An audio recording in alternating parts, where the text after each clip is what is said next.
She married a paralyzed billionaire for money, but found true love and the cure for his paralysis. You know that moment when you realize the biggest lie you've ever told has become the most honest thing about your life? That's exactly what happened to Isabella Martinez on a Tuesday morning that started with her planning to divorce her paralyzed husband for his money and ended with her discovering that love isn't just an emotion, sometimes it's a medical miracle. Let me tell you about the contract that was supposed to make Isabella rich and instead made her discover something more valuable than all the money in the world. What it means to truly love someone, not despite their limitations, but because of the strength those limitations revealed. The story begins 18 months earlier, when Isabella was exactly 12 hours away from losing everything she'd ever worked for, and Alexander was facing the loneliest decision of his entire life. Isabella Martinez had always been good at math, which is why she knew with devastating precision that $847,293 was more money than she'd ever seen in one place, and also exactly what she owed in student loans, medical bills, and legal fees that would destroy her family if she couldn't pay them by midnight. She was sitting in the law offices of Morrison, Pierce & Associates, wearing her only professional dress and trying not to let her desperation show, when the most unusual job offer of her life walked through the door on 8 wheels. Alexander Blackwood was 34 years old, worth approximately $3.2 billion, and confined to a wheelchair after a climbing accident that had left him paralyzed from the waist down 3 years earlier. He was also, Isabella noticed immediately, the kind of devastatingly handsome that made you forget about practical things like gravity and proper breathing. But what struck her most wasn't his looks or his obvious wealth. It was the way he moved through the world with such quiet confidence that she almost forgot he was in a wheelchair at all. "Ms. Martinez," he said, his voice carrying the kind of authority that came from running a global empire, "I understand you're in need of immediate financial assistance." Isabella felt heat flood her cheeks. Her situation had been reduced to a single sentence that made her sound like a charity case instead of a woman who'd spent 4 years earning a degree in biomedical engineering and another 3 years working 2 jobs to support her sick mother and younger brother. "I understand you're in need of a wife," she replied, deciding that dignity was more important than politeness. Alexander's mouth curved into something that might have been a smile. "Temporary wife. The distinction matters for legal and financial purposes." The lawyer, Mr. Morrison, cleared his throat and pulled out a contract thick enough to stop a bullet. "The arrangement is straightforward," Morrison explained. "Mr. Blackwood requires a spouse for legal reasons related to his trust fund and medical care decisions. The marriage would be for 18 months, during which time Ms. Martinez would receive full financial support plus a completion payment of $2 million. Isabella tried to keep her expression neutral, but $2 million was more money than her entire extended family had ever seen combined. "What exactly would be required of me?" she asked carefully. "You would live in my home," Alexander said. "Attend social functions as my wife. Help manage my medical care and daily schedule. In exchange, you'd receive complete financial security and the resources to pursue any career goals you might have. And the marriage would be—" Isabella trailed off, not sure how to ask about the most obvious question. "Purely contractual," Alexander finished. "Separate bedrooms, no physical expectations, complete privacy regarding your personal life outside our public appearances." Isabella looked at this man who was offering her enough money to solve every problem her family had ever faced, and wondered what kind of desperation drove a billionaire to buy companionship from a stranger. "Why me?" she asked. Alexander was quiet for a moment, and Isabella could see him deciding how much truth to tell her. "Because you need the money enough to be reliable, but you have the education and intelligence to be convincing in social situations. And because—" he paused. "Because you look at me like I'm a person who happens to be in a wheelchair, not a wheelchair that happens to have a person in it." Isabella felt something twist in her chest. She'd grown up with a cousin who used a wheelchair after a car accident, and she'd learned early that disability said nothing about a person's worth or capability. "How do I know you won't change the terms once we're married?" she asked. "How do I know you won't take the money and disappear after 6 months?" Alexander countered. They stared at each other across Morrison's desk, two people trapped by circumstances neither of them had chosen, trying to decide whether to trust each other with something that could either save them both or destroy them completely. "There's one more thing," Morrison said, pulling out an additional document. "Mr. Blackwood's medical situation is complex. He'll need assistance with certain aspects of daily care, physical therapy support, and medical appointment management." Isabella had worked as a home health aide during college to help pay for her biomedical engineering classes. She understood what assistance with daily care meant, and it was significantly more intimate than just attending social functions. "What kind of medical situation?" she asked. Alexander's jaw tightened slightly, and Isabella realized this was the part of the arrangement that made him most uncomfortable. "The paralysis affects everything below my waist," he said quietly. "I have limited sensation, require assistance with certain personal care tasks, and need daily physical therapy to prevent muscle atrophy and maintain circulation." "And you need help with these things?" "I have a medical team, but they're—" Alexander searched for the right words. "Clinical. Professional. I need someone who can help me navigate social situations where my disability might be challenging." Isabella understood what he wasn't saying. He needed someone who could help him maintain his dignity in situations where his physical limitations might make him vulnerable or uncomfortable. "I have experience with medical care," she said. "I worked as a health aide during college, and my brother has cerebral palsy. I understand the challenges." Something shifted in Alexander's expression. Surprise, maybe, or relief. "Then you understand that this arrangement is more complex than just playing the role of a socialite wife," he said. "I understand that you need a partner, not just an actress."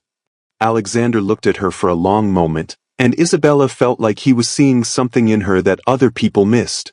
"Ms. Martinez," he said finally, "would you be willing to enter into this arrangement knowing that it will require genuine care, daily intimacy in the form of medical assistance, and the ability to maintain both professional boundaries and personal compassion?"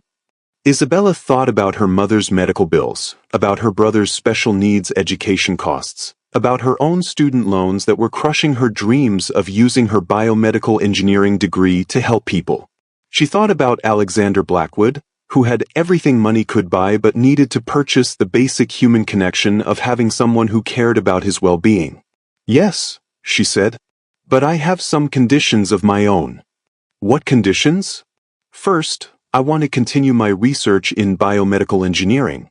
I'm working on spinal cord injury recovery protocols, and I won't give up my career goals for this arrangement."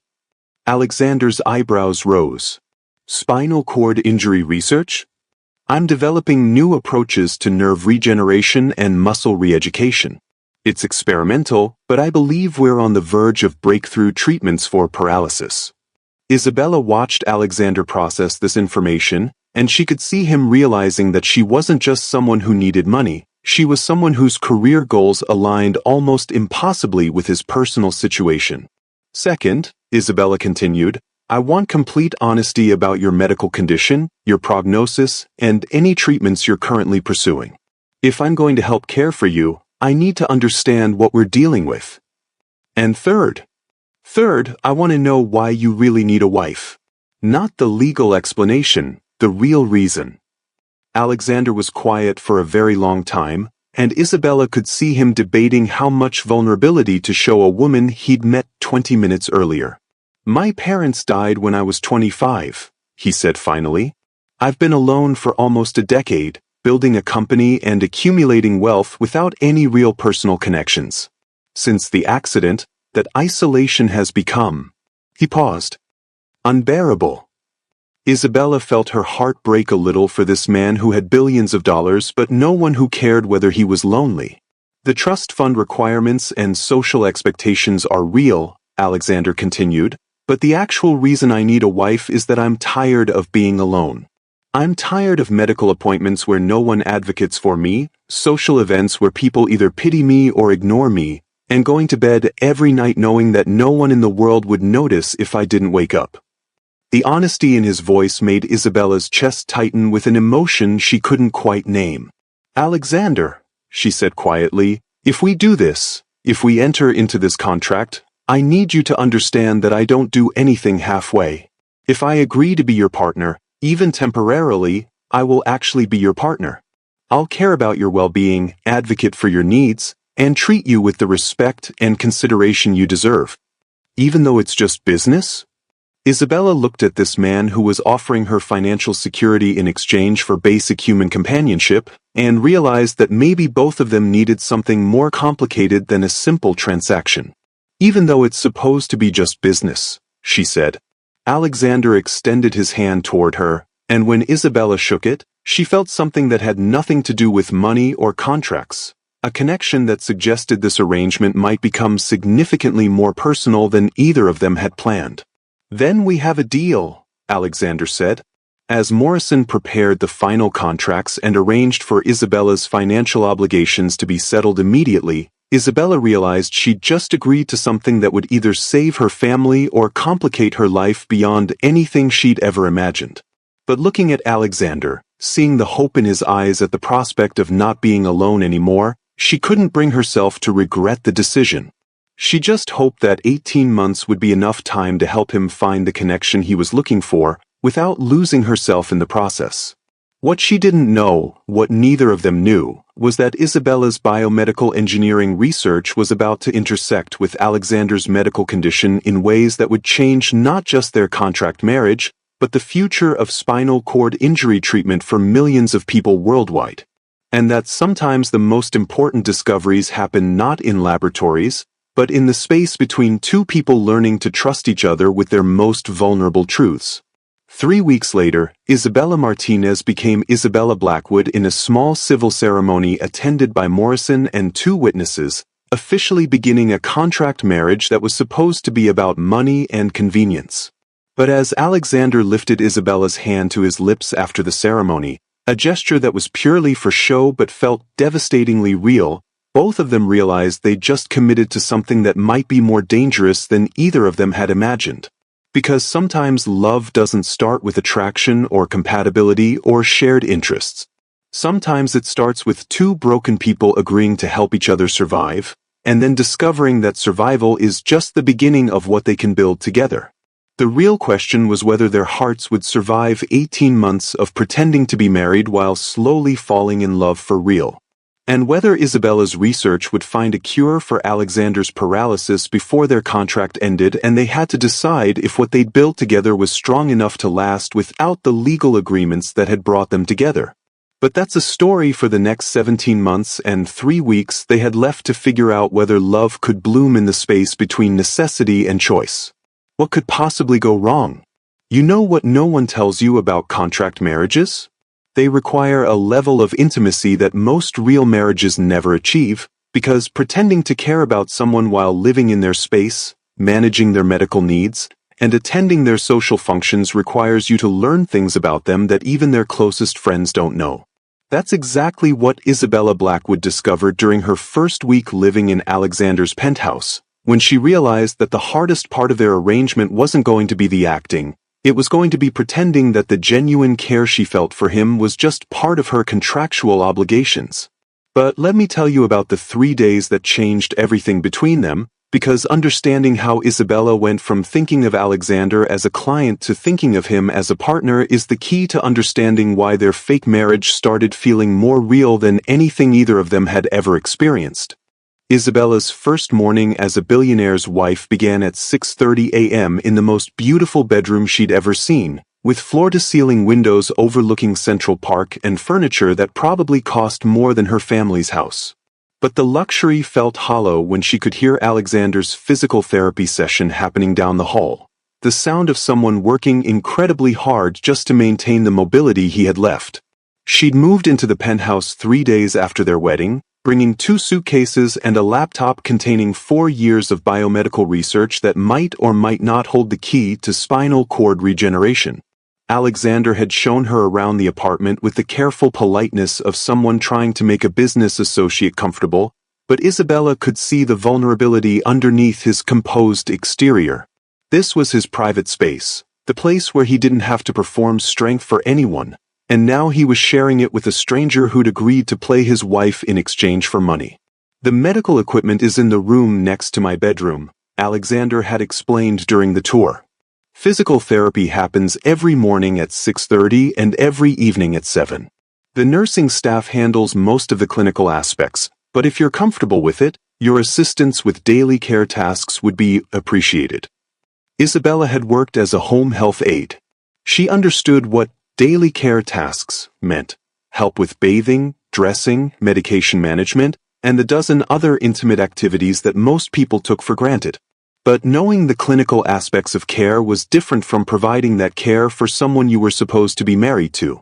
On her third morning in the penthouse, Isabella was reviewing research papers in the kitchen when she heard a crash from Alexander's room, followed by frustrated cursing that made her wince. She found him on the floor beside his bed, tangled in blankets and trying to maneuver himself back into his wheelchair without assistance. His face was flushed with embarrassment and exertion, and Isabella could see the kind of helpless fury that came from a body not cooperating with what your mind wanted it to do. "Don't," Alexander said sharply when Isabella moved toward him. "I can handle this myself." "I know you can," Isabella replied, settling on the floor beside him instead of trying to help him up. "But you don't have to handle it alone if you don't want to." Alexander looked at her with surprise, and Isabella realized that most people either rushed to help him without asking or stayed away entirely to avoid making him feel uncomfortable. "It's harder some mornings than others," he said quietly. "The muscle spasms, the coordination issues. Some days everything works the way it's supposed to, and some days your body reminds you that healing isn't linear and progress isn't guaranteed," Isabella finished. "I get it. Do you?" Isabella thought about her brother Carlos, who had cerebral palsy and spent some days feeling like he could conquer the world and other days feeling like his body was a prison he couldn't escape. "My brother has CP. He taught me that disability isn't a constant. It's a daily negotiation with a body that has different rules than other people expect." Alexander was quiet for a long moment, studying Isabella's face like he was trying to decide whether to trust her with something important. "Most people see the wheelchair and assume that's the whole story," he said finally. "They don't understand that some days I have sensation in my legs, some days I don't. Some days the muscle memory kicks in and I can almost feel like I'm going to walk again, and some days..." He gestured at the blankets tangled around his legs. "Some days I can't even get out of bed without falling." "What kind of day is today?" Isabella asked gently. "The kind where I've been trying to transfer from bed to wheelchair for 20 minutes and my legs keep cramping." Isabella looked at Alexander, really looked at him, and saw not a billionaire or a client or a contractual husband, but a person having a bad morning who could use some help from someone who understood. "Can I help you with the transfer?" she asked. "Not because you can't do it yourself, but because partnership means you don't have to do everything yourself." Alexander's expression shifted, and Isabella saw something that looked like relief. "Yes," he said quietly. "I'd like that." For the next 15 minutes, Isabella helped Alexander work through the muscle cramps, assisted with his transfer to the wheelchair, and listened as he explained the daily challenges of living with an incomplete spinal cord injury. "The doctors call it incomplete because I have some sensation and movement," Alexander explained as Isabella helped him adjust his position in the chair. "But incomplete makes it sound like something that might be fixed, and after 3 years, I've learned not to hope for things that aren't realistic." "What if they were realistic?" Isabella asked carefully. "What do you mean?" Isabella took a deep breath, knowing that what she was about to tell him would either give him hope or set him up for devastating disappointment. "My biomedical research is focused on nerve regeneration and muscle re-education for spinal cord injuries. Specifically, incomplete injuries like yours." Alexander went very still. "What kind of research?" "I've been working on a combination therapy approach, stem cell treatment to repair damaged neural pathways, electrical stimulation to reactivate dormant connections, and intensive physical therapy to retrain the nervous system. And I've had promising results in laboratory settings. Not full recovery, but significant improvement in sensation, movement, and autonomy. Alexander stared at her with an expression Isabella couldn't read.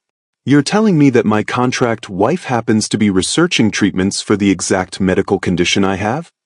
I'm telling you that before I knew you existed, I was already working on therapies that might help people like you. Meeting you, understanding your specific situation, it's given my research a focus it never had before. Isabella, Alexander said carefully, I need you to understand something. I've spent 3 years hearing about potential treatments, experimental therapies, and breakthrough research that might someday help people with spinal cord injuries. I've learned to be skeptical of hope. I understand, and I'm not asking you to hope. I'm just asking you to let me continue my research, and if it leads somewhere promising, maybe you'd consider being involved. Alexander was quiet for a very long time, and Isabella could see him processing not just the medical possibilities, but the emotional implications of what she was offering. If your research works, he said finally, what happens to our arrangement? The question caught Isabella off guard. What do you mean? I mean that if you cure my paralysis, I won't need a wife to help with medical care. I won't need someone to assist with daily tasks or navigate social situations where my disability creates challenges. Isabella felt something cold settle in her stomach as she realized what Alexander was really asking.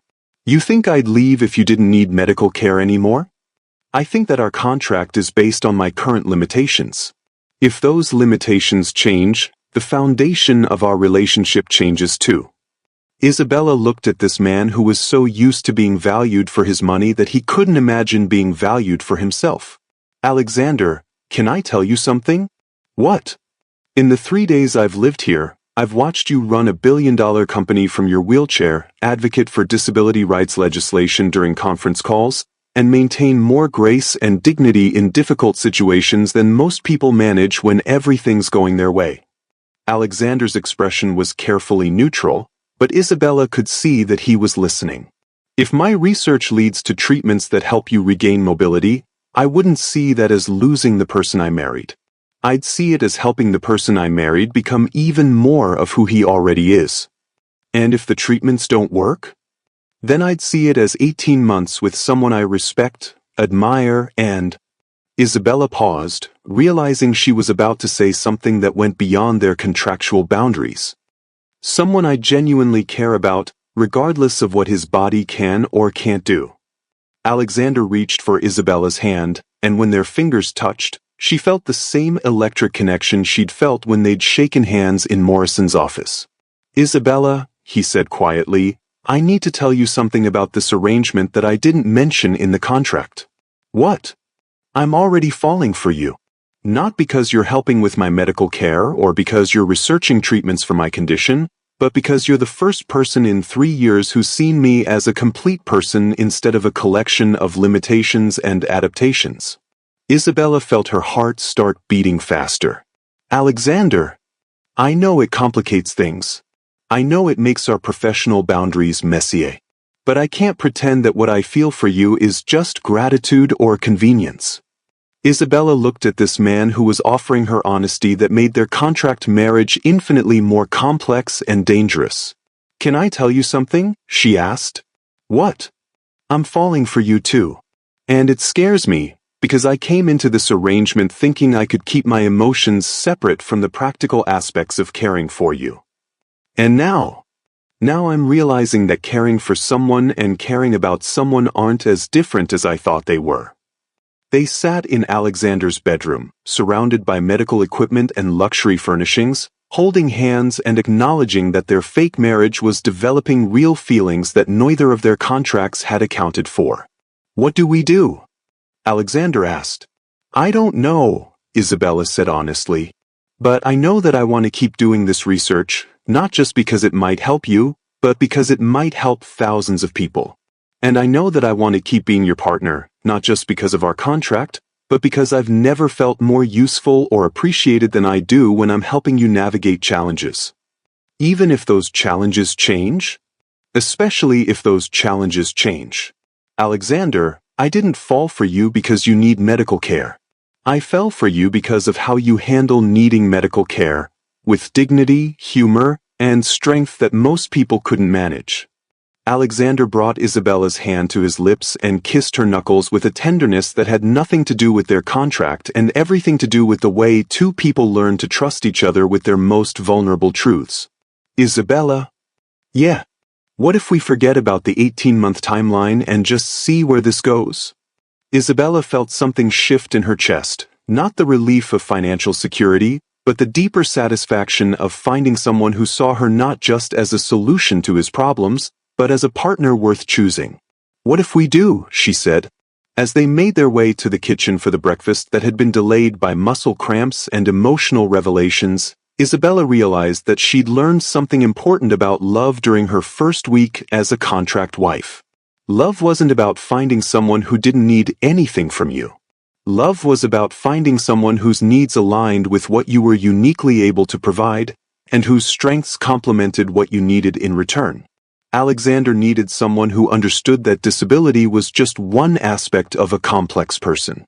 Isabella needed someone who valued her intelligence, her compassion, and her professional expertise. Together, they were discovering that the best partnerships weren't about two complete people finding each other, they were about two people with different pieces learning to build something complete together. But first, Isabella had to figure out how to balance her growing feelings for Alexander with the professional ethics of conducting medical research on someone she was falling in love with. And Alexander had to decide whether he was brave enough to hope for a cure when hoping meant risking the relationship that had already changed his life, regardless of whether his legs ever worked again. Some love stories were about two people finding each other despite their differences.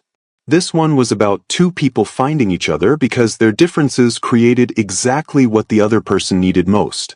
The question was whether that love would be strong enough to survive the medical breakthrough that could change everything between them.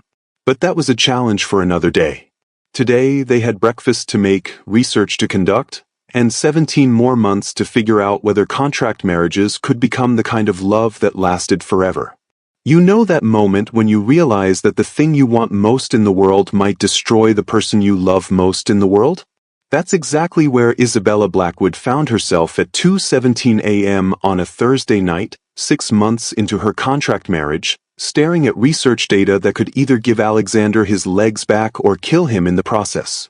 But the real crisis wasn't the medical risk. It was the realization that Isabella could no longer tell the difference between her professional ambition to cure spinal cord injuries and her personal desire to heal the man she'd fallen completely in love with. And that kind of ethical confusion could destroy everything they'd built together, even if the treatment worked perfectly. Let me tell you about the 72 hours that changed everything between Isabella and Alexander, because understanding how scientific breakthrough can become emotional catastrophe is the key to understanding why love sometimes requires you to choose between what you want most and what's actually best for the person you're trying to protect. It started with what should have been the best news of Isabella's entire career. Dr. Sarah Chin, Isabella's former research supervisor at Columbia, called at 7:30 a.m. on Tuesday morning with results from the latest round of laboratory trials that made Isabella's hands shake as she tried to write down the numbers.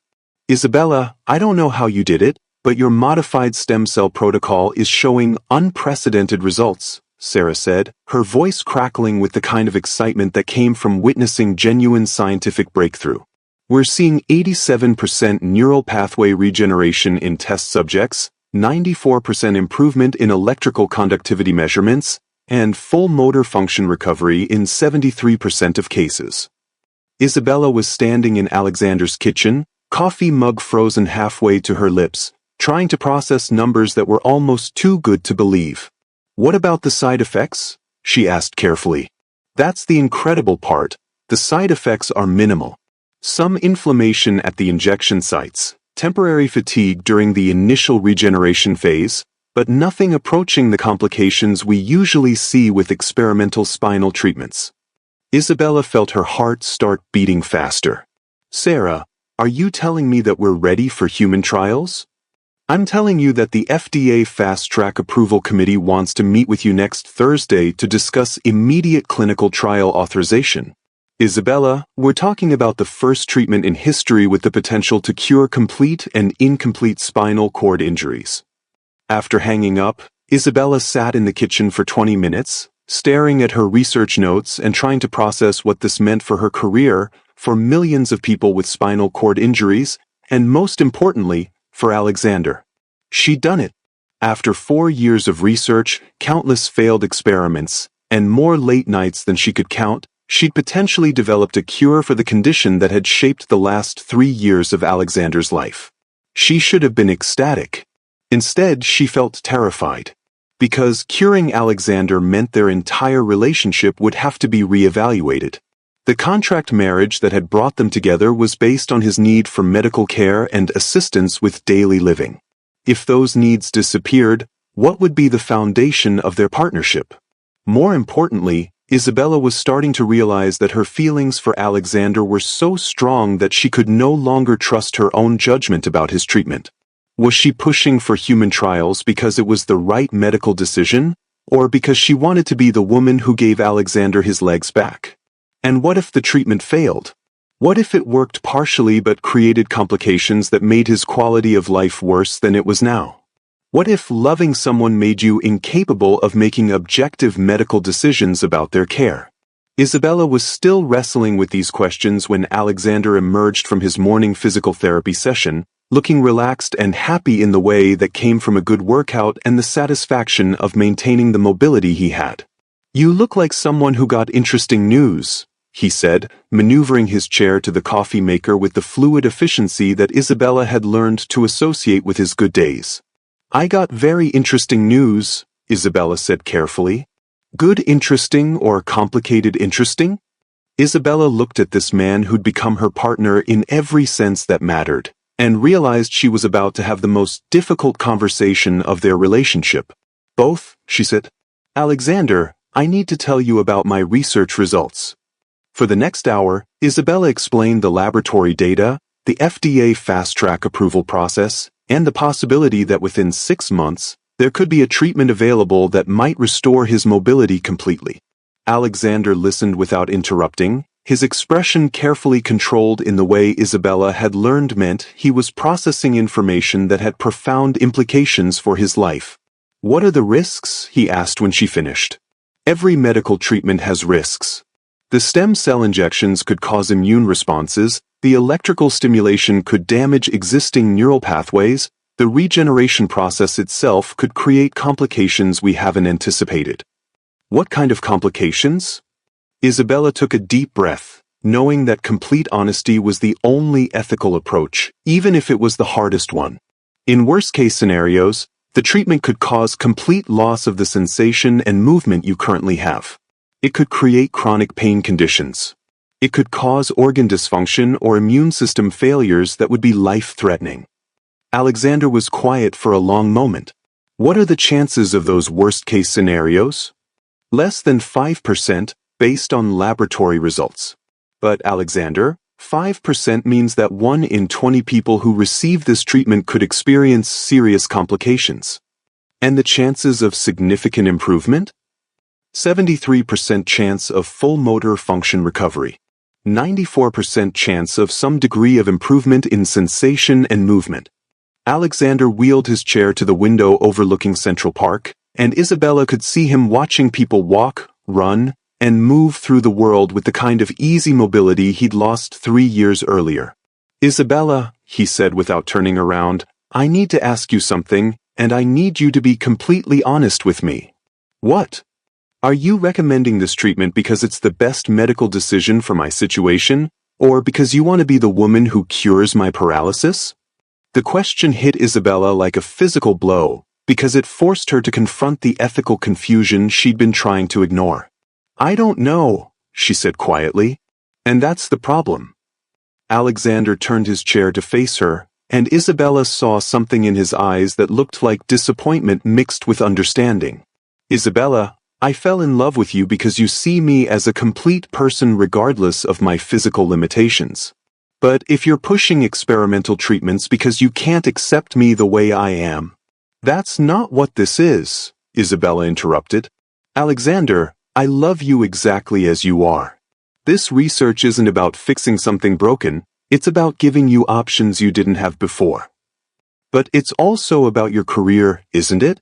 Being the biomedical engineer who develops the first cure for spinal cord paralysis would change your entire professional life. Isabella felt tears burning her eyes, because Alexander was forcing her to examine motivations she wasn't sure she wanted to understand. Yes, she said finally, it would change my career. But that doesn't mean I'm recommending the treatment for selfish reasons. How do I know the difference? How do you know the difference? They stared at each other across the kitchen, and Isabella realized they'd reached the point of no return in their relationship. The research breakthrough that should have been the answer to everything was instead forcing them to confront whether their love was based on who they actually were or who they thought they could become. Alexander, Isabella said carefully, what if we separate the personal from the professional? What if you consult with other specialists, get second opinions, and make a decision about the treatment based purely on medical considerations? And what happens to us during that process? What do you mean? I mean that if I decide to pursue the treatment, you'll be involved in every aspect of the clinical trial. You'll be monitoring my progress, adjusting protocols, managing side effects, and potentially watching me go through complications that could be painful or dangerous. Isabella hadn't fully considered this aspect of the situation. You're right. I couldn't be objective about your care during the trial process. And if the treatment works, I won't need a wife for medical care anymore. If it doesn't work, you'll have to live with knowing that your research caused me to suffer for nothing. Alexander reached for Isabella's hands, and she could feel him trembling slightly. Isabella, I need you to understand something. The life I have now with you is the happiest I've been since before my accident. Not because you help with my medical care, but because you love me in a way that makes me feel complete exactly as I am. Isabella felt her heart breaking, because she could see where this conversation was heading. But you're offering me the possibility of a different life. A life where I could walk again, where I could be the kind of husband who carries you over thresholds and dances with you at parties and doesn't need help with basic tasks. Alexander, I don't need you to walk. I need you to be happy. And what if being happy means taking a risk that could destroy the relationship that's already making me happy? Isabella realized they were facing an impossible choice. The treatment breakthrough that represented years of her professional work was forcing them to gamble the love they'd already found against the possibility of a future that might or might not be better. What do you want to do? She asked. Alexander was quiet for a very long time, looking out at the city where millions of people were navigating their own impossible choices about love, risk, and the courage it took to hope for something better. I want to try the treatment, he said finally. Not because I don't love the life we have, but because I want to give us the chance to build something even better. Isabella felt relief and terror in equal measure. Are you sure? I'm sure that loving someone means being brave enough to risk what you have for the possibility of what you could have together. And I'm sure that if anyone can help me through this process safely, it's the woman who spent 4 years developing the treatment because she believes people like me deserve every possible chance at the fullest life we can live. Isabella looked at this man who was willing to risk everything they'd built together on the possibility that her research could give them something even more beautiful. Alexander, if we do this, I need to recuse myself from your clinical care. I can't be your doctor and your wife at the same time. I understand. And I need you to promise me that if at any point during the treatment process you want to stop, we stop. No matter what it means for the research, no matter what it means for my career. I promise. But Isabella? Yeah. I need you to promise me something too. What? Promise me that if the treatment works and I regain mobility, you won't think that's what made me worthy of your love. Promise me that you'll remember that you fell in love with me while I was in this wheelchair, and that recovery doesn't change the foundation of what we've built together. Isabella felt tears streaming down her face as she realized what Alexander was really afraid of, not that the treatment would fail, but that success would somehow diminish the love they'd found while he was disabled. Alexander, I promise you that whether this treatment gives you back the ability to walk or not, whether it succeeds beyond our wildest dreams or fails completely, I will love you exactly the same. Because I didn't fall in love with your potential, I fell in love with who you already are. They held each other in the kitchen where they'd shared hundreds of meals and conversations, both understanding that they'd just committed to a journey that would either strengthen their love beyond anything they'd imagined or destroy it completely. Some couples faced challenges like career conflicts or family disapproval. Isabella and Alexander were about to face the challenge of whether their love was strong enough to survive the medical miracle they both wanted and feared in equal measure. But first, Isabella had to call Dr. Chen and formally recuse herself from Alexander's care while ensuring that he received the best possible medical support for a treatment that could change both their lives forever. And Alexander had to prepare for the possibility that in 6 months, everything about their relationship would be different, and trust that different didn't necessarily mean worse. The point of no return had been reached. Now they had to find out whether love really was strong enough to survive getting everything you thought you wanted. The sterile smell of the hospital corridor made Isabella's stomach clench with anxiety as she watched Alexander disappear behind the doors of the clinical trial wing. 3 weeks had passed since she'd officially recused herself from his medical care, and every day had been harder than she'd expected. Dr. Marcus Webb, the neurologist leading Alexander's treatment team, was brilliant and experienced, but he didn't know that Alexander's left shoulder ached on rainy days, or that he processed bad news better in the morning than in the evening, or that he had a tendency to minimize his pain levels when he felt like he was being a burden. Isabella knew all of these things because she'd learned them during 8 months of living with Alexander, caring for him, and falling in love with every aspect of his daily reality. Now she was relegated to sitting in waiting rooms like any other spouse, getting second-hand information about the man whose body she understood better than her own. The first round of stem cell injections had gone smoothly. Alexander had experienced minimal side effects, some fatigue, mild inflammation at the injection sites, and the strange sensation he described as pins and needles where pins and needles have never been before. His recovery time had been faster than projected, and his body had shown no signs of rejecting the treatment. But the real test would come during the electrical stimulation phase, which was scheduled to begin that morning. Isabella sat in the family waiting area, surrounded by other people whose loved ones were undergoing experimental treatments, and tried to focus on the biomedical engineering journal she'd brought to distract herself. The irony wasn't lost on her that she was reading about spinal cord research developments while her husband was participating in trials based on her own work. "Mrs. Blackwood?" Dr. Webb appeared in the doorway, his expression carefully neutral in the way that made Isabella's medical training kick in with alarm. "Is everything all right?" she asked, standing immediately. "Alexander's fine," Dr. Webb said quickly. "But we've encountered an unexpected development with the electrical stimulation protocol, and frankly, we could use your expertise." Isabella felt her heart start beating faster. "What kind of development?" "Alexander's nervous system is responding to the stimulation more rapidly than we've ever seen in laboratory trials. We're seeing neural pathway regeneration that's occurring at almost triple the expected rate." "That sounds like good news." "It would be, except that rapid regeneration is causing complications we didn't anticipate. Alexander is experiencing intense muscle spasms, severe pain episodes, and what he describes as electrical storms throughout his lower body." Isabella closed her eyes, immediately understanding the problem. His nervous system is regenerating faster than his muscles can adapt to the new neural connections. "Exactly. We need to adjust the stimulation protocol, but the modifications require understanding Alexander's specific physiological responses better than we can assess from standard clinical observations." Dr. Webb paused, and Isabella could see him struggling with professional ethics. "Mrs. Blackwood, I know you've recused yourself from Alexander's care for personal reasons, and I respect that boundary.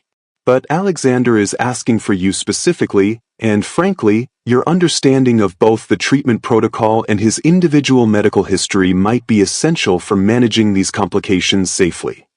Isabella felt torn between her professional ethics and her personal desire to help Alexander through what sounded like a genuinely dangerous phase of treatment. "What is Alexander asking for, specifically?" He wants you to consult on the protocol modifications. Not as his spouse, but as the biomedical engineer who developed the treatment.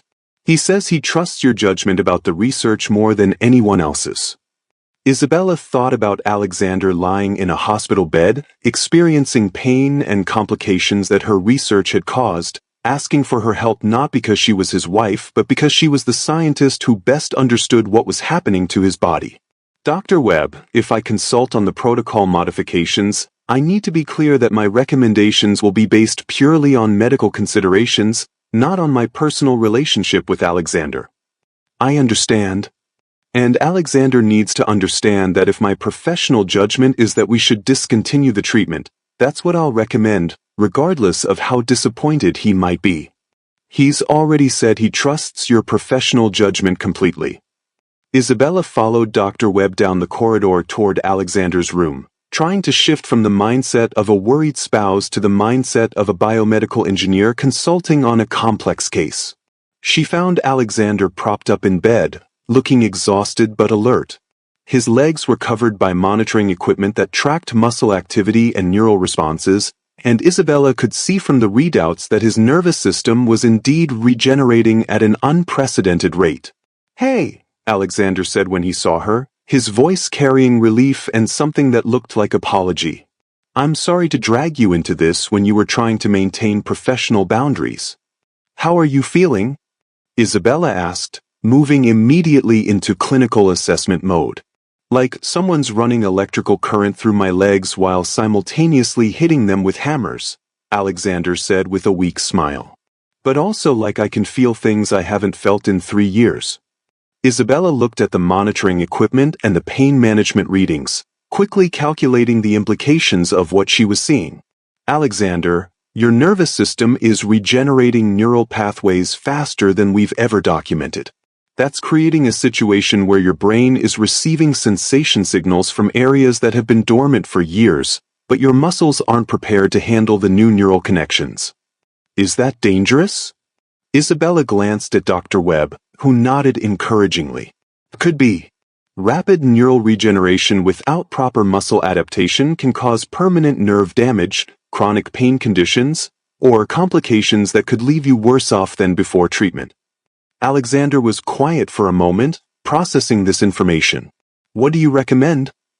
Isabella looked at the man she loved, who was asking her to make a professional decision that could determine the entire trajectory of his physical future. "I recommend we modify the electrical stimulation protocol to slow down the regeneration process and give your muscles time to adapt to the new neural connections. It will extend the treatment timeline by several months, but it will significantly reduce the risk of complications." "And if we don't modify the protocol?" "If we don't modify it, there's a chance that your nervous system will complete regeneration in the next few weeks, but there's also a significant chance that the rapid changes will cause permanent damage that could leave you with chronic pain and potentially less mobility than you have now." Alexander looked out the hospital window at the city beyond, and Isabella could see him weighing the choice between faster potential recovery and safer gradual improvement. "Isabella," he said finally, "I need to ask you something as my wife, not as my doctor." "What?" "If you were in my position, what would you choose?" Isabella felt the weight of the question, understanding that Alexander was asking her to blur the professional boundaries she tried so hard to maintain. "As your wife, I would choose the safer protocol because I care more about your long-term well-being than I care about how quickly you recover." "And as the scientist who developed this treatment?" Isabella considered the question carefully. "As the scientist who developed this treatment, I would also choose the safer protocol, because the goal of medical research is to help people achieve the best possible quality of life, not to achieve the fastest possible results." Alexander reached for Isabella's hand, and she could feel the tremors that indicated his nervous system was working overtime to process new sensations. "Then that's what we'll do," he said. "Modify the protocol." Dr. Webb looked relieved. "I think that's the right decision. Mrs. Blackwood, would you be willing to collaborate on the protocol modifications? Your understanding of Alexander's specific physiology and your expertise with the treatment parameters would be invaluable." Isabella looked at Alexander, who was waiting for her response with an expression that showed complete trust in her professional judgment. "I'll collaborate on the protocol modifications," she said. "But I maintain that I cannot be Alexander's primary physician during this process." "Understood. You'll be consulting on the treatment parameters, but Dr. Harrison will remain Alexander's primary care physician for all clinical decisions." As Isabella began working with Dr. Webb on modifying the electrical stimulation protocols, she realized that stepping back from Alexander's care hadn't eliminated her involvement in his treatment. It had clarified her role in a way that made her more effective as both a scientist and a spouse. She wasn't treating Alexander because she was his wife. She was consulting on his care because she was the biomedical engineer who best understood the treatment he was receiving. The personal and professional aspects of their relationship had found a balance that served both his medical needs and their emotional boundaries. But the modified protocol meant that Alexander's recovery would take significantly longer than they'd originally planned, and longer treatment meant more opportunities for complications, setbacks, and the kind of daily stress that could either strengthen their relationship or destroy it. Over the following weeks, Isabella learned that loving someone through experimental medical treatment was different from any other kind of caregiving she'd experienced. She couldn't control Alexander's pain levels, she couldn't speed up his recovery, and she couldn't protect him from the uncertainty that came with being among the first people to receive a treatment that might or might not work. What she could do was be present for every doctor's appointment, every physical therapy session, and every moment when Alexander needed someone who understood both the medical complexities of what he was experiencing and the emotional reality of hoping for something that might not happen. The modified protocol was working. Alexander's neural regeneration was proceeding at a more manageable pace, his muscle adaptation was keeping up with the new neural connections, and his pain levels had decreased to manageable levels. More importantly, he was beginning to show signs of improved sensation and voluntary movement in his legs. But success brought its own complications. As Alexander's mobility improved, Isabella found herself facing the fear she tried not to acknowledge. What if recovery changed everything between them? Their relationship had been built on the foundation of Alexander needing her help with medical care and daily living tasks. If those needs disappeared, would the emotional intimacy they developed disappear as well? More than that, Alexander was discovering aspects of his personality and capabilities that had been dormant during his 3 years of paralysis. He was more confident, more physically adventurous, and more independent than he'd been since before his accident. Isabella was thrilled to see him reclaiming parts of himself, but she also felt like she was watching him become someone she was only beginning to know. The question that kept her awake at night was whether the man Alexander was becoming through recovery was someone who would still choose to be with the woman he'd married when he needed comprehensive medical support. Some relationships grew stronger through crisis. Others discovered that crisis was the only thing holding them together. Isabella and Alexander were about to find out which kind they'd built, as his recovery accelerated and the 18-month contract that had brought them together approached its expiration date. But first, they had to navigate the most challenging phase of the treatment protocol, the period when Alexander would transition from partial mobility to potentially full recovery, and when both of them would discover whether the love they'd found in a hospital room could survive in the world beyond medical appointments and physical therapy sessions. Isabella stood in the doorway of the physical therapy room, watching Alexander take his first unassisted steps in 3 years. The moment should have been pure joy. The culmination of months of treatment, the vindication of her research, the miracle they'd both hoped for but barely dared to believe possible. Instead, she felt a strange hollow sensation in her chest, as if something essential was slipping away with each step he took. Alexander moved carefully across the parallel bars, his legs trembling with the effort but supporting his weight completely. His face showed a mixture of concentration and wonder that Isabella had never seen before. He looked like a man discovering he could fly. 10 steps, called out Dr. Martinez, the physical therapist who'd been working with Alexander for the past month. That's more than we were hoping for this week. Alexander reached the end of the parallel bars and turned, his eyes immediately finding Isabella. The smile that spread across his face was radiant, transformative, and somehow made her feel more alone than she'd felt since the day they'd met. Bella, he said, using the nickname he'd started calling her when the treatment began showing results. Did you see? I saw, she said, forcing brightness into her voice. It's incredible, Alexander. I'm so proud of you. She meant it. She was proud of him, proud of the research, proud of what they'd accomplished together. But she was also afraid in a way that made her feel selfish and small.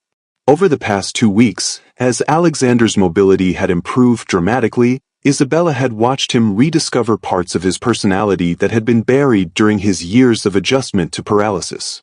He was more spontaneous now, more physically confident, more eager to engage with the world in ways that didn't require careful planning around accessibility issues.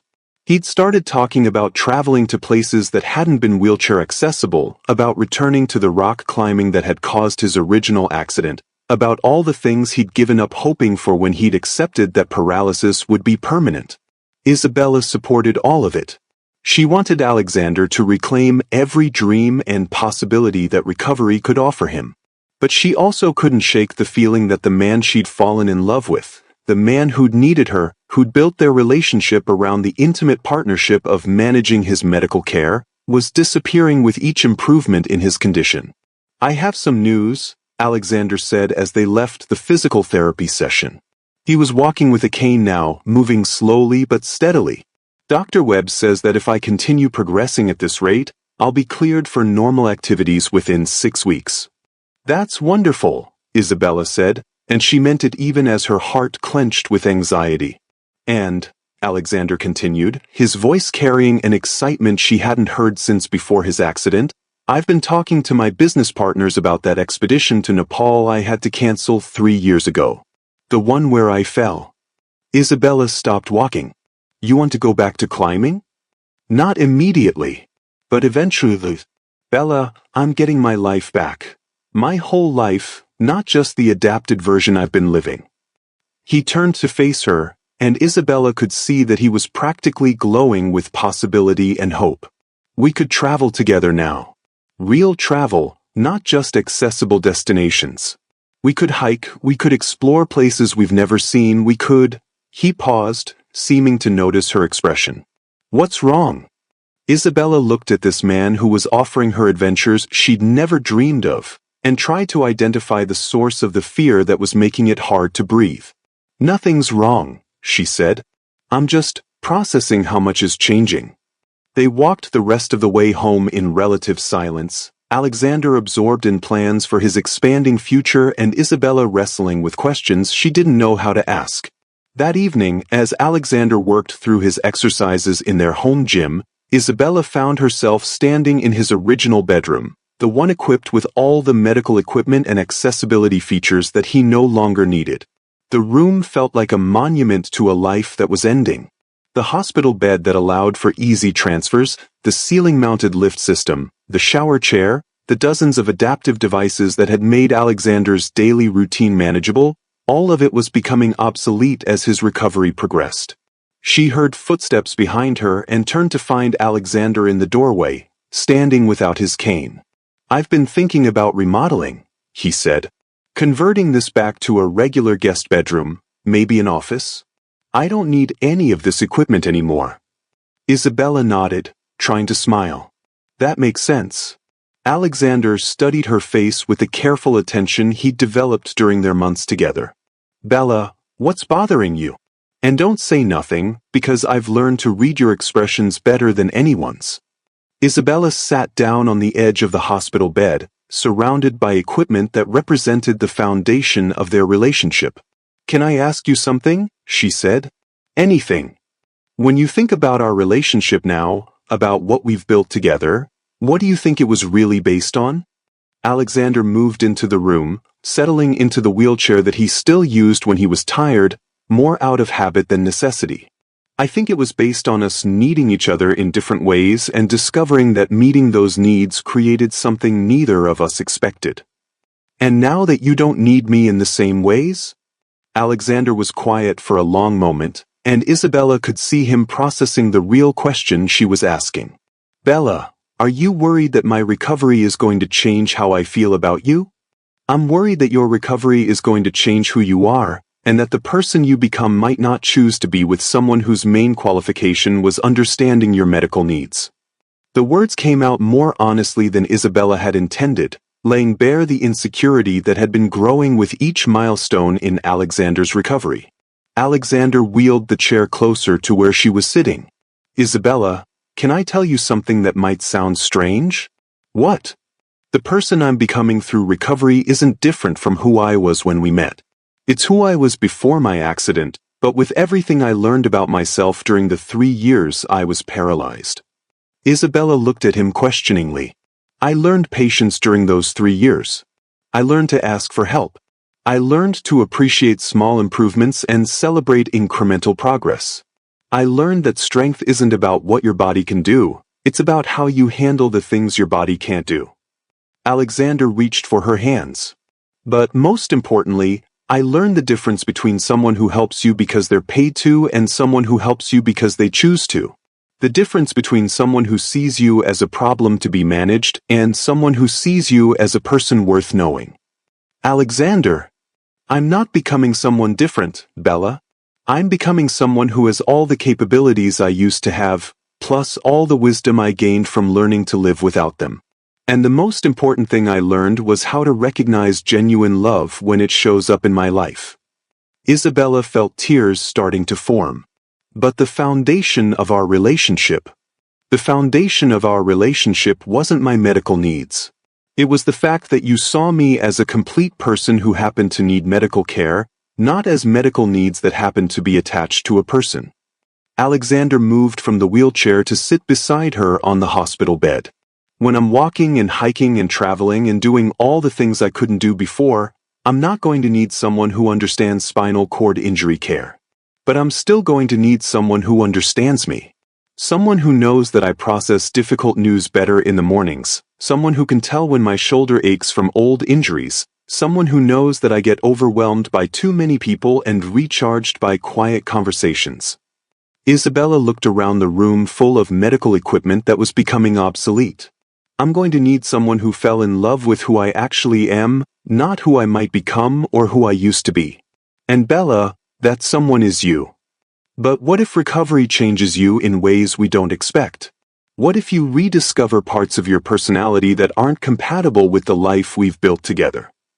Alexander considered this seriously. That's possible.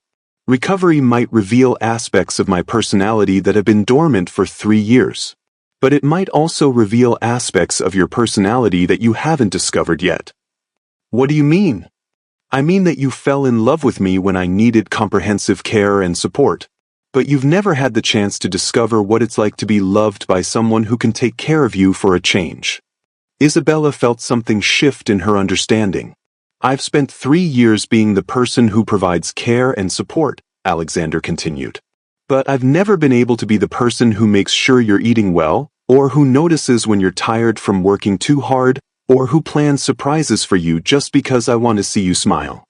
You did those things even when I did what I could from a wheelchair with limited mobility.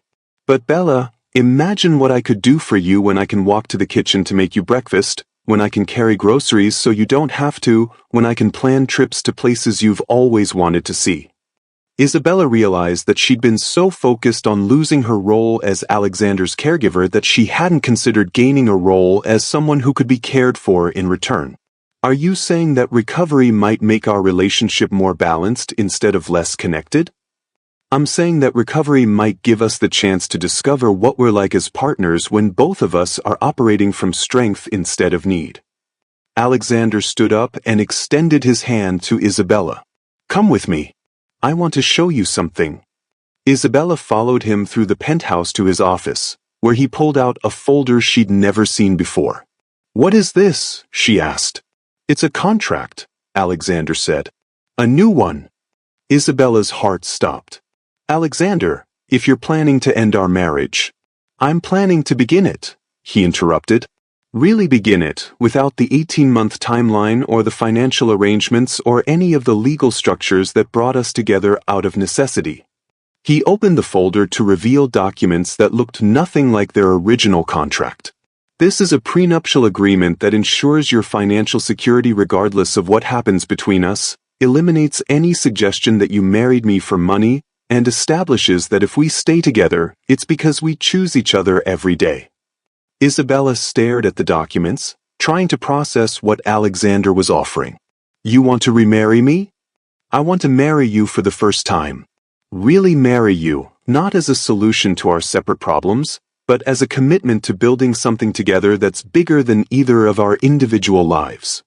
Alexander moved closer to Isabella, and she could see that he was nervous in a way he hadn't been since their very first meeting. Isabella, will you marry me again? Not because I need medical care or because you need financial security, but because we've discovered that we're better together than we are apart.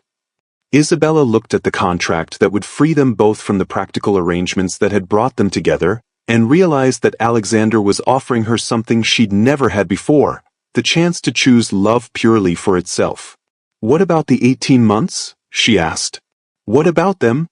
We still have 6 months left on our original agreement. Alexander smiled. Then we have 6 months to plan a real wedding and figure out what we want our actual marriage to look like. Isabella felt the fear that had been building for weeks dissolve into something that felt like relief mixed with excitement. You really want to start over? I want to start fresh. Same people, same love, but with complete freedom to choose each other without any external pressures or practical necessities. Isabella looked around Alexander's office, where they'd spent countless hours working together on his treatment plan, her research, and the gradual building of their partnership. Alexander, can I tell you something? What? I was terrified that your recovery would mean you didn't need me anymore. But what I'm realizing is that I never needed to be needed. I needed to be chosen. And you're choosing me. Not because you have to, not because of a contract or medical necessity, but because you want to build a life with me. Alexander reached for Isabella's hands, and she could feel the strength in his grip that had returned with his recovery. So is that a yes? Isabella looked at this man who was offering her freedom from their original contract and inviting her into something much more meaningful. Yes, she said. I'll marry you again. For real this time. As Alexander lifted Isabella off her feet, something he couldn't have done 6 months earlier, and spun her around his office, she realized that she'd learned something important about love through his recovery process. Love wasn't about being indispensable to someone. It was about being valuable to someone who had other choices but chose you anyway. And as Alexander set her down and kissed her with the passion of someone who no longer had to worry about physical limitations, Isabella understood that their real love story was just beginning. The boardroom felt hostile in a way Isabella had never experienced before. 12 faces stared at her across the polished conference table, their expressions ranging from skeptical to openly antagonistic. At the head of the table, Margaret Thornton, Blackwood Industries' longest-serving board member, held a thick folder that Isabella suspected contained every detail of her life from the past 18 months. Mrs. Blackwood, Margaret said, her voice carrying the kind of cold formality that made Isabella's title sound like an accusation, we've called this meeting to discuss some concerns about your unique position within this company. Alexander sat beside Isabella, no longer needing his wheelchair but using a cane for stability during long meetings. His recovery had been so complete that most people forgot he'd ever been paralyzed, which was exactly the problem they were now facing. What concerns? Alexander asked, his voice carrying the authority of someone who'd built the company from nothing but wasn't naive about corporate politics. Margaret opened her folder and began reading from what appeared to be a prepared statement. The board has become aware that Mrs. Blackwood entered into a contractual marriage arrangement with you 18 months ago, receiving substantial financial compensation for what appears to have been companion services during your medical recovery. Isabella felt heat flood her face. The clinical description made their relationship sound sordid in a way that completely ignored everything they'd built together. The board is also aware, Margaret continued, that Mrs. Blackwood was simultaneously conducting experimental medical research that directly benefited from access to your medical condition, and that she has since parlayed that research into a lucrative consulting contract with pharmaceutical companies developing similar treatments. Alexander's jaw tightened. Margaret, what exactly are you implying? I'm not implying anything, Alexander. I'm stating facts. Your wife entered into a financial arrangement with you when you were vulnerable due to your medical condition. She then used intimate access to your medical care to advance her own research career. Now that you've recovered, she's positioned herself to profit from treatments developed using data collected from your case. Board member David Chin leaned forward. Alexander, we're not questioning your recovery or the effectiveness of the treatments. We're questioning whether the circumstances surrounding your marriage create conflicts of interest that could expose the company to legal liability. What kind of legal liability? Isabella asked, finding her voice despite the anger building in her chest. Medical research fraud, said another board member, Patricia Wells. If it can be demonstrated that you entered into marriage specifically to gain access to Alexander's medical condition for research purposes, several regulatory agencies might view that as a violation of informed consent protocols. Isabella stared at Patricia, realizing that the board had done extensive research into her background and the timeline of her relationship with Alexander. Additionally, Margaret said, there are concerns about the optics of Alexander's recovery coinciding so closely with your research breakthrough. Some might view it as convenient that the CEO's wife happened to develop the cure for his specific condition. Alexander stood up abruptly, his cane clattering against the table. Are you seriously suggesting that Isabella married me as part of some elaborate scheme to advance her career?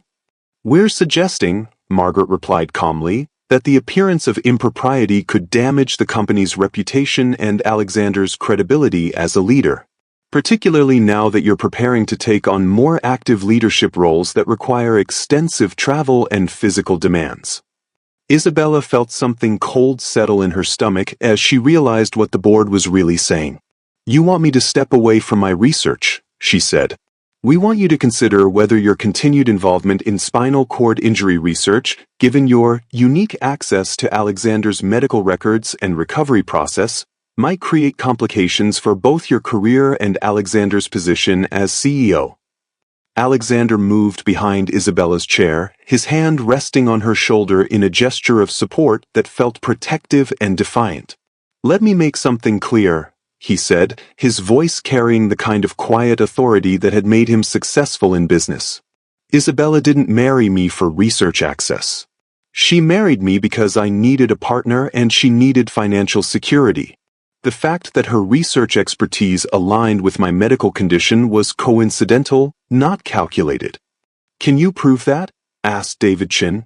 The question hung in the air like a challenge, because the timeline of their relationship, the nature of their original contract, and the success of Isabella's research created a circumstantial case that looked suspicious to anyone who didn't understand the emotional reality of what they'd experienced together.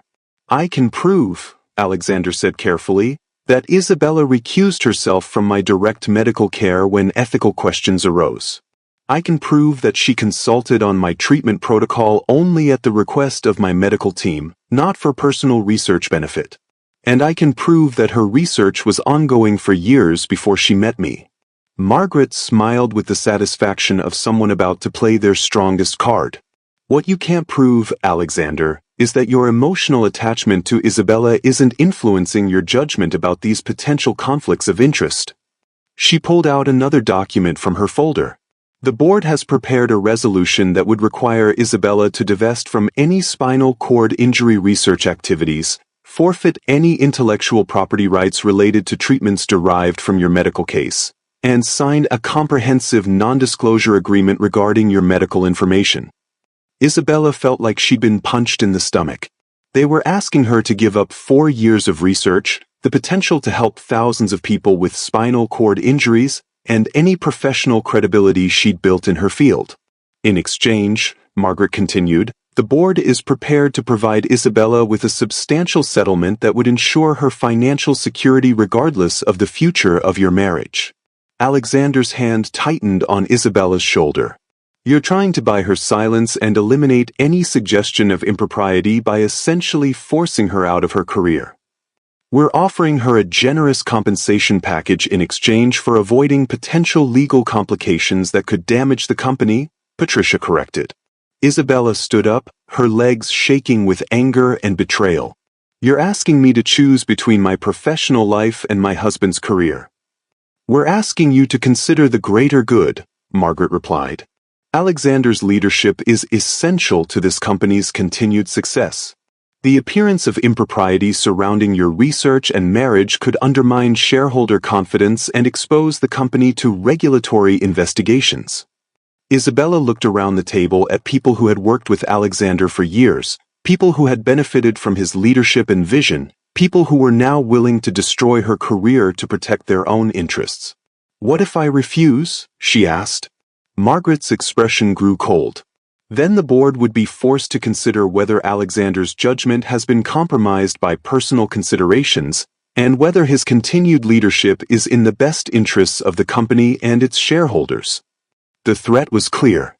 If Isabella didn't voluntarily step away from her research, the board would challenge Alexander's position as CEO, potentially using their relationship as evidence that his decision-making was impaired by personal bias. Alexander moved to stand beside Isabella, facing the board with the determination of someone who had fought through 3 years of paralysis and wasn't about to be intimidated by corporate politics. Margaret, let me make something very clear, he said. If the board forces Isabella to choose between her career and my position, then I choose her career. I'll resign as so before I'll allow you to destroy her professional life to protect your perceived interests. The boardroom went completely silent. Margaret's carefully controlled expression cracked slightly, showing surprise that Alexander would risk his own position to protect Isabella. Alexander, Davidson said carefully, you built this company. You can't be serious about resigning over a marriage that began as a business arrangement. This marriage began as a business arrangement, Alexander replied, but it became the most important relationship of my life.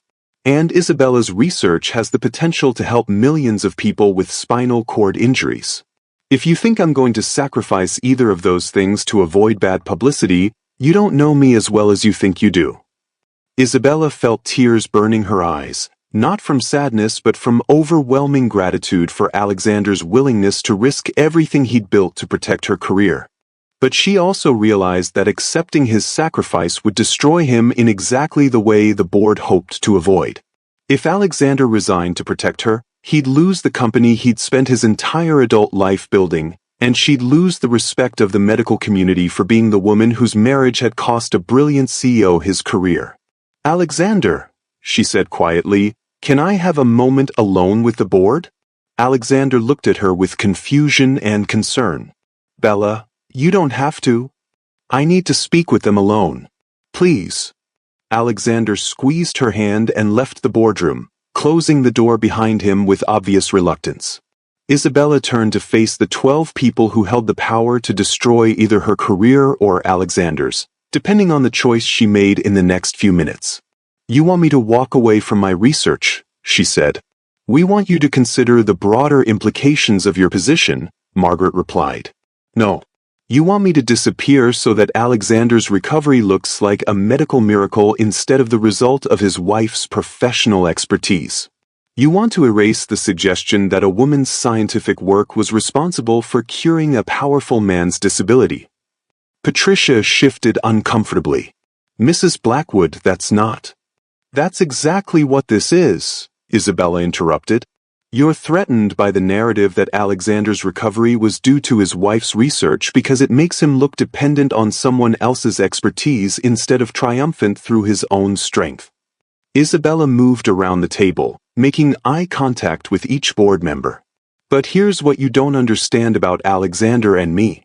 We're not threatened by dependence on each other. We're strengthened by it. She stopped in front of Margaret's chair. You want to force me to choose between my career and Alexander's position. But what you're really offering is the chance for both of us to choose our integrity over your fears. What are you saying? Margaret asked. Isabella smiled with the confidence of someone who had just realized exactly what she wanted to do. I'm saying that I'm not going to forfeit my research or sign your non-disclosure agreement. And Alexander isn't going to resign to protect me from your threats. Then you're both prepared to face the legal and professional consequences of. We're both prepared to face the consequences of building something together that's more important than either of our individual careers, Isabella interrupted. She moved toward the door, then turned back to face the board one more time. You think our relationship looks like a conflict of interest because you can't imagine a partnership where two people's professional expertise enhances instead of compromises their judgment. But that's exactly what Alexander and I have built. Isabella opened the door and found Alexander waiting in the hallway, his expression tense with worry. What did you decide? He asked. I decided that if they want to destroy our careers, they'll have to destroy them together. Because I'm not giving up my research, and you're not giving up your company, and we're not giving up each other. Alexander's face lit up with a mixture of relief, admiration, and something that looked like pride. Are you sure? Because this could get very ugly very quickly. Isabella reached for Alexander's hand, feeling the strength in his grip that had returned with his recovery but also feeling the deeper strength that had never depended on his physical capabilities. Alexander, 18 months ago you trusted me with your medical care when you had no reason to believe I knew what I was doing. Today I'm trusting you with our professional lives, because I know that whatever we face together will be easier than anything we'd face apart.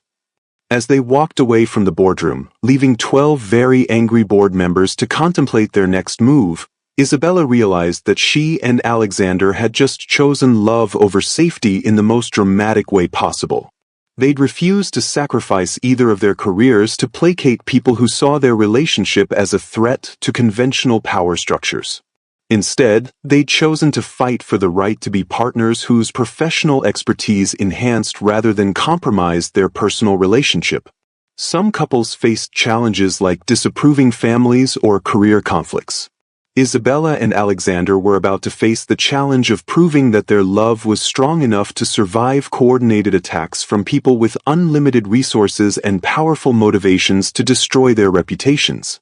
But they'd face those challenges together, as equals, as partners who'd learned that the strongest relationships weren't built on avoiding conflict but on choosing each other even when conflict was inevitable. The real test was just beginning. The emergency shareholders meeting was scheduled for 9 a.m. on a Friday morning, giving Isabella and Alexander exactly 6 days to prepare their defense against what amounted to a corporate coup disguised as ethical oversight. Isabella spent those 6 days in a state of controlled fury, reviewing every document, every contract, every piece of correspondence that could either vindicate their relationship or provide ammunition for their opponents. Alexander divided his time between legal consultations with the best corporate attorneys money could buy and damage control conversations with shareholders who were being fed carefully crafted narratives about his compromised judgment and questionable marriage. But their most important ally came from an unexpected source. Dr. Sarah Chen called Isabella on Thursday evening, her voice carrying the kind of excitement that came from discovering something that could change everything. Isabella, I've been reviewing the timeline of your research, and there's something the board either doesn't know or is choosing to ignore. Isabella was in Alexander's home office, surrounded by legal documents and medical records, trying to build a chronological case for the legitimacy of their relationship. What did you find? Your original research proposal was submitted to the National Institutes of Health 14 months before you met Alexander. The grant approval documentation shows that your spinal cord injury research was already funded and in progress when you answered that job advertisement for companionship services. Isabella felt her heart start beating faster. You have documentation proving that my research existed independently of my relationship with Alexander? I have documentation proving that your research not only existed independently, but that you specifically chose to work with Alexander because your existing research made you uniquely qualified to understand his medical needs, not the other way around. Sarah's discovery was exactly the evidence they needed to demonstrate that Isabella's professional expertise had preceded her personal relationship with Alexander, not resulted from it. There's more, Sarah continued. I've been in contact with the families of the other participants in your clinical trials. They're willing to testify that your treatment protocols were developed and tested on multiple subjects, not just customized for Alexander. Isabella closed her eyes with relief. Sarah, this could completely change how the board's accusations are perceived.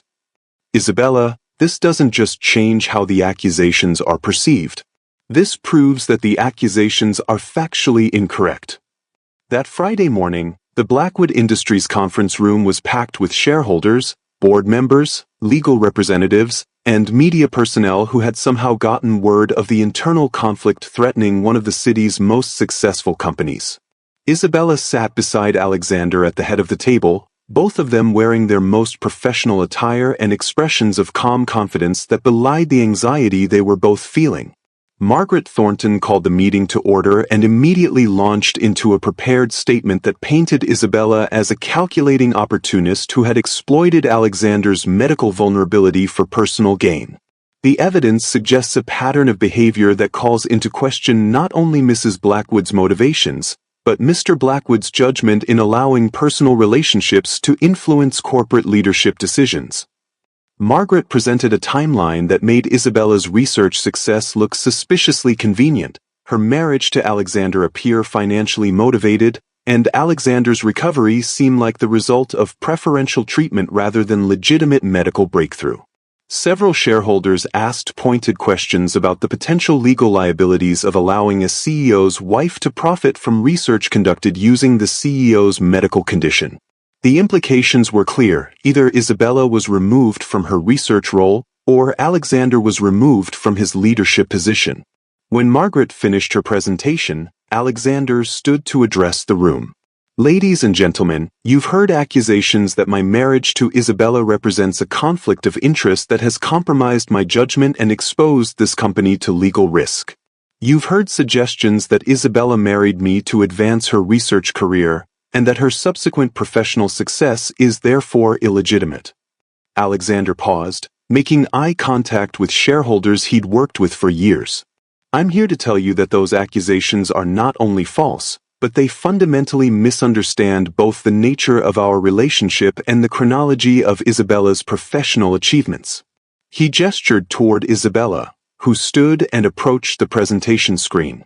Isabella will now present evidence that demonstrates the actual timeline of her research and the legitimate basis for our partnership. For the next 20 minutes, Isabella methodically dismantled every accusation the board had made. She showed documentation proving that her research had been independently funded and in progress for over a year before she'd met Alexander. She presented testimonies from other clinical trial participants who had benefited from treatments developed before Alexander had ever heard her name. Most importantly, she demonstrated that her decision to marry Alexander had been based on mutual need, his for companionship and medical support, hers for financial stability, not on calculated professional advancement. The suggestion that I married Alexander to gain access to his medical condition for research purposes, Isabella said, ignores the fact that I already had access to multiple subjects with similar conditions through my existing clinical trials. She clicked to the next slide, showing the list of research participants whose recoveries had been documented before Alexander's treatment had even begun. The suggestion that Alexander's recovery was the result of preferential treatment ignores the fact that he received exactly the same protocol as every other participant in the study, and that his results, while excellent, were consistent with the success rates we were already seeing in other subjects. Isabella moved away from the presentation screen and addressed the room directly. What the board is really objecting to is not a conflict of interest, but the appearance of a conflict of interest. They're concerned that our relationship challenges conventional expectations about how professional expertise and personal relationships should intersect. She looked directly at Margaret Thornton. But the real conflict of interest in this room isn't between my research and my marriage. It's between the board's desire to control corporate narratives and their willingness to destroy two people's careers to maintain that control. Alexander rejoined Isabella at the front of the room. Isabella and I have built something together that our board finds threatening, a partnership where professional expertise enhances personal relationships instead of compromising them. where mutual support leads to better outcomes for everyone involved, not just the individuals in the relationship. He looked around the room at faces that represented millions of dollars in investments and years of business relationships. The board is asking you to choose between protecting conventional expectations about corporate leadership and supporting a model of partnership that has produced extraordinary results for this company, for medical research, and for the thousands of people who will benefit from Isabella's treatment innovations. Margaret stood up, her face flushed with anger at having her carefully constructed case systematically demolished. Mr. Blackwood, regardless of the timeline of your wife's research, the fact remains that your emotional attachment to her could compromise your business judgment. Your willingness to risk your position as CEO to protect her career demonstrates exactly the kind of compromised decision-making that concerns this board. Alexander smiled with the confidence of someone who had just been given the perfect opportunity to make their strongest point. Margaret, my willingness to risk my position to protect Isabella's career doesn't demonstrate compromised judgment. It demonstrates that I understand something about leadership that apparently escapes this board. He moved to stand beside Isabella, taking her hand in a gesture that was both personal and professional. The best leaders don't succeed by eliminating potential conflicts of interest. They succeed by building teams of people whose expertise complements their own, whose success enhances rather than threatens their leadership, and whose judgment they trust enough to share power with. Alexander looked directly at Margaret. Isabella isn't a threat to my leadership. She's the reason my leadership is more effective now than it was before I married her. Her research expertise has made me a better advocate for medical innovation funding. Her understanding of ethical research practices has made me more careful about the companies we acquire and the products we develop. Her partnership has made me a stronger leader, not a weaker one. The room was completely silent as shareholders processed what Alexander was really saying, that his relationship with Isabella had improved his performance as CEO, not compromised it. Dr. Richard Hayes, one of the company's largest shareholders, stood up. Alexander, are you saying that your marriage has had a positive impact on your business leadership? I'm saying that my marriage has taught me the difference between leadership that's based on control and leadership that's based on partnership. And I'm saying that the kind of partnership Isabella and I have built is exactly the kind of collaborative approach that will make this company more successful, not less successful, in the future. Isabella squeezed Alexander's hand, understanding that he was using their relationship as a model for the kind of corporate culture he wanted to build. Dr. Hayes, if I may, Isabella said, the same collaborative approach that Alexander and I used to navigate his medical treatment is the approach we've used to integrate my research expertise with the company's strategic planning. The results have been beneficial for everyone involved. She looked around the room at faces that were beginning to show understanding rather than suspicion. What we're really asking you to support isn't just our marriage. It's a model of partnership that values expertise over hierarchy, collaboration over control, and mutual success over individual dominance. Margaret made one last attempt to regain control of the narrative. This is all very idealistic, but the practical reality is that Mrs. Blackwood's research success creates financial conflicts of interest that are completely transparent and properly managed, Alexander interrupted. Isabella has recused herself from any corporate decisions related to her research. Her consulting contracts are with external companies, not with Blackwood Industries. And her financial arrangements are structured to eliminate any suggestion of impropriety. Dr. Hayes nodded thoughtfully. It sounds like you've anticipated and addressed the potential conflicts of interest that the board is concerned about. We have, Isabella confirmed, because we understand that maintaining ethical boundaries is essential for both professional credibility and personal integrity. The meeting continued for another hour, with shareholders asking detailed questions about the financial arrangements, the research protocols, and the corporate governance structures that Isabella and Alexander had put in place to manage their dual roles as spouses and professional partners. By the end of the session, it was clear that the shareholders were not convinced by the board's accusations. Instead, they were intrigued by the possibility that Alexander and Isabella's partnership represented an innovative approach to corporate leadership that could benefit the company's long-term success. When the vote was finally taken, the shareholders rejected the board's resolution by a margin of 3-1, effectively endorsing Alexander's continued leadership and Isabella's continued research work. But more than that, they voted to restructure the board itself, removing Margaret Thornton and several other members who had initiated the attack on Isabella and Alexander's relationship. As the meeting adjourned and shareholders began filing out of the conference room, Isabella and Alexander found themselves alone for the first time in a week of intense preparation and public scrutiny. "We did it," Isabella said, hardly believing that they had successfully defended both their relationship and their careers against coordinated corporate opposition. "We did it," Alexander agreed. "But more importantly, we did it together." Isabella looked around the conference room where they had just proven that their partnership was stronger than the forces trying to destroy it. "Alexander, can I tell you something?" "What?" "6 months ago, I was afraid that your recovery would change everything between us. Today I realize that what's changed is that we're not afraid of anything anymore." Alexander pulled Isabella close, kissing her with the passion of someone who had just won the most important battle of their life. Not even corporate boards with unlimited resources and powerful motivations? Isabella smiled against his lips. Especially not corporate boards with unlimited resources and powerful motivations. As they left the conference room together, both of them understood that they had just done something remarkable.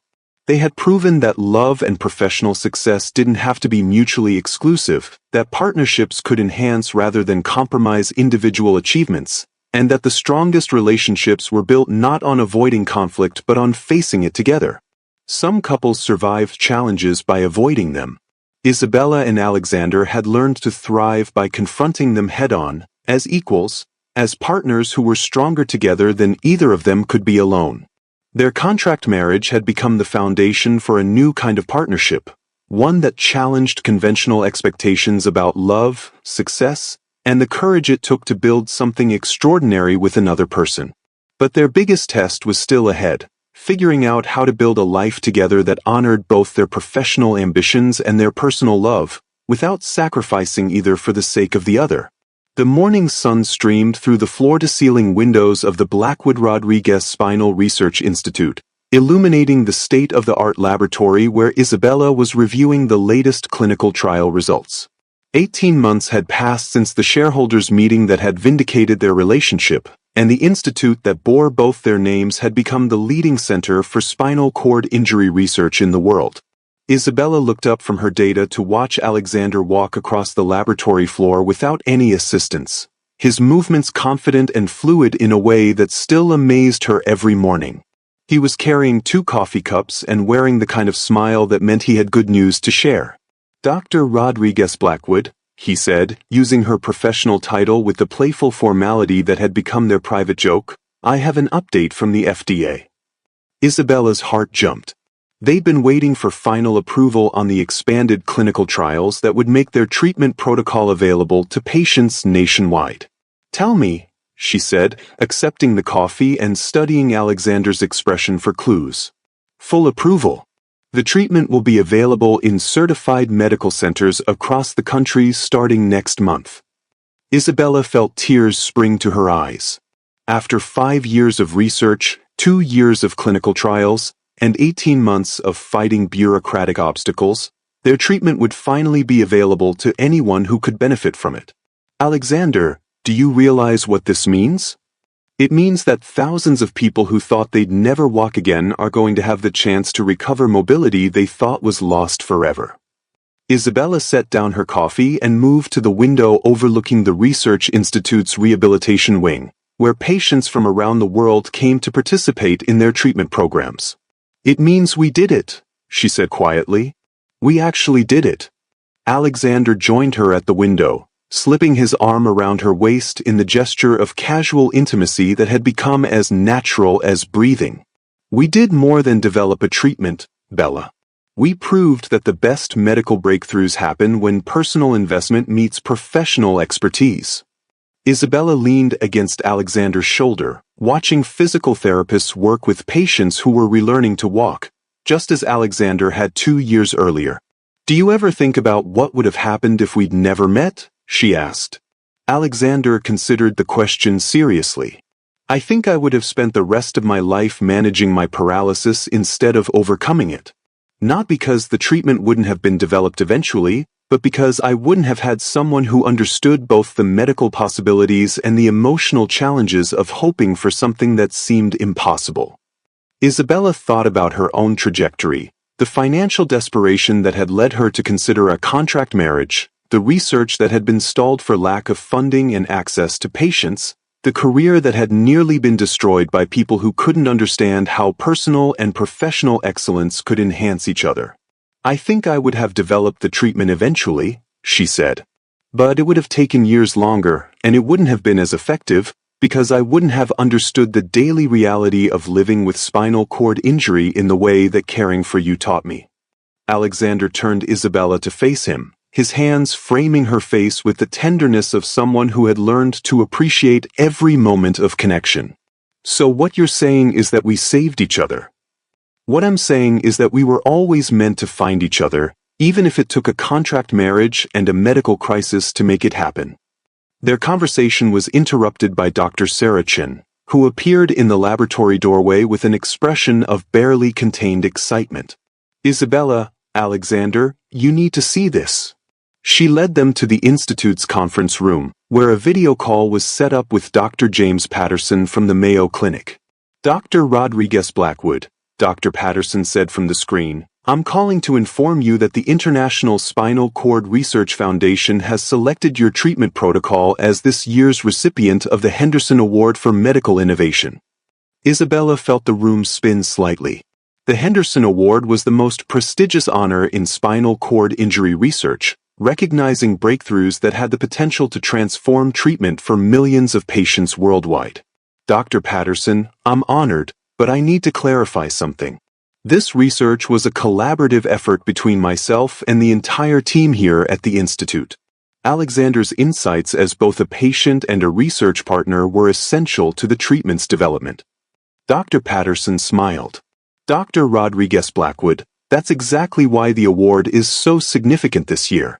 For the first time, we're recognizing not just the technical innovation, but the collaborative approach that made the innovation possible. The award will be presented to both you and Mr. Blackwood, acknowledging that the most effective medical research happens when patient experience and scientific expertise work together as equal partners." After the call ended, Isabella and Alexander found themselves alone in the conference room, trying to process the recognition that their partnership, both personal and professional, had achieved something that neither of them could have accomplished individually. "The Henderson Award," Isabella said, still hardly believing it. "Alexander, do you understand what this means for other researchers who want to work collaboratively with patients?" "It means that we've helped establish a new model for medical research," Alexander replied. "One that values lived experience as much as technical expertise." Isabella walked to the conference room window, looking out at the city where their story had begun with a contract marriage born of mutual desperation and developed into a partnership that was changing how the world approached spinal cord injury treatment. "Can I tell you something?" she said. "Always. 2.5 years ago, when I was sitting in Morrison's law office deciding whether to marry a stranger for money, I thought the best possible outcome would be financial security and maybe some professional advancement." Isabella turned back to Alexander, who was watching her with the complete attention he'd shown her since their very first conversation. "I never imagined that I could find love that made me a better scientist, or that I could build a career that made me a better wife, or that the most desperate decision of my life could lead to the most fulfilling relationship I'd ever dreamed possible." Alexander moved to join Isabella at the window, taking her hands in his. "Bella, when I made that contract offer, I thought the best possible outcome would be companionship and maybe some dignity in managing my medical condition."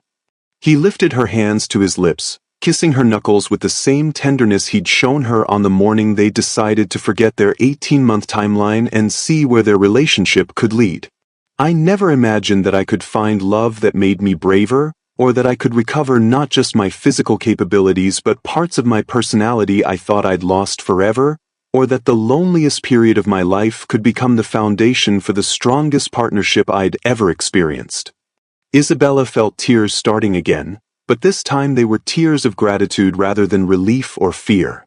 "So what happens now?" she asked. "We've developed the treatment, established the institute, won the most prestigious award in our field, and proven that our relationship enhances rather than compromises our professional work. What's left?" Alexander smiled with the expression of someone who had learned that the best adventures were the ones you chose to share with another person. "Now we figure out what we want to do with the rest of our lives, knowing that we're not limited by financial necessity or medical challenges or other people's expectations about how relationships and careers should intersect. Any ideas?" Alexander reached into his jacket and pulled out a folder that looked suspiciously familiar. "Actually, I have a proposal."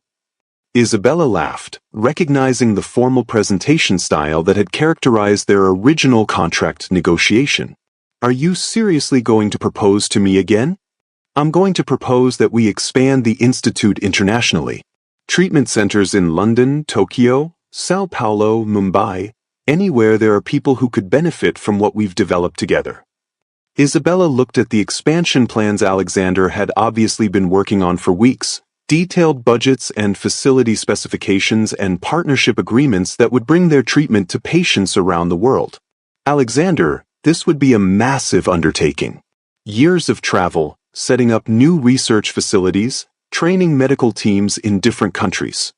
Years of travel together, setting up new research facilities together, training medical teams together," Alexander corrected. "Bella, we've proven that we work better as partners than we ever did as individuals. Why would we limit that partnership to one country when there are millions of people worldwide who could benefit from what we've built?"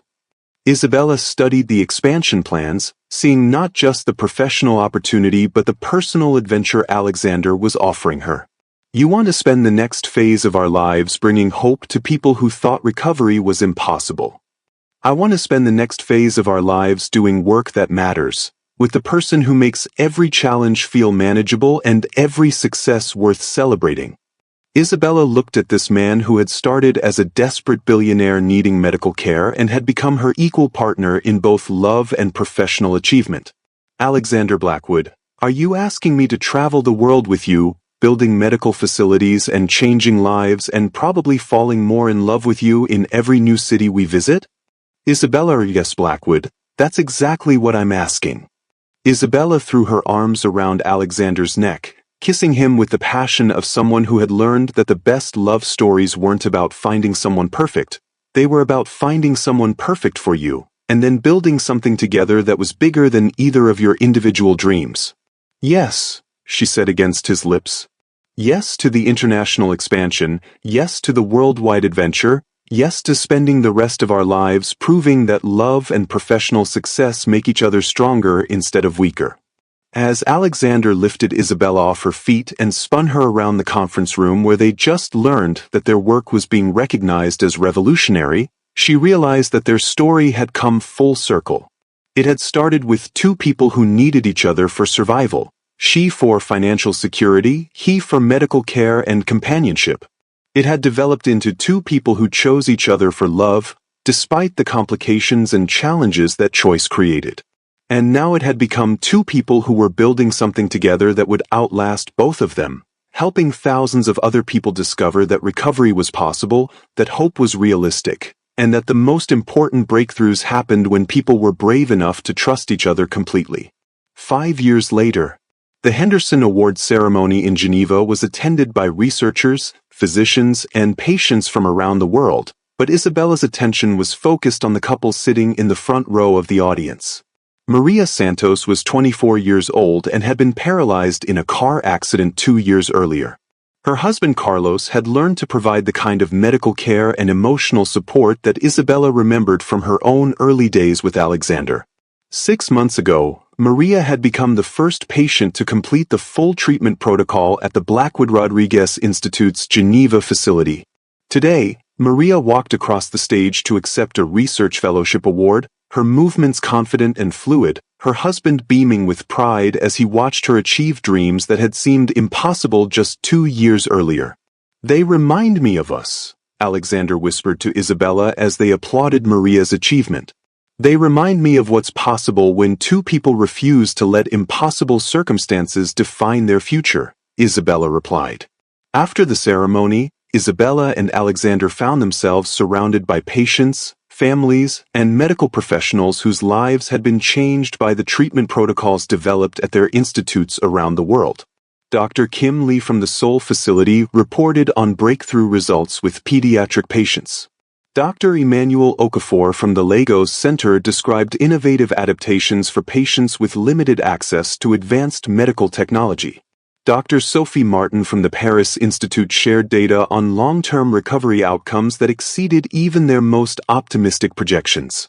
12 treatment centers, 43 countries, over 8,000 patients who have regained mobility they thought was lost forever, Alexander said as they walked through the reception, surrounded by the global community they had helped create.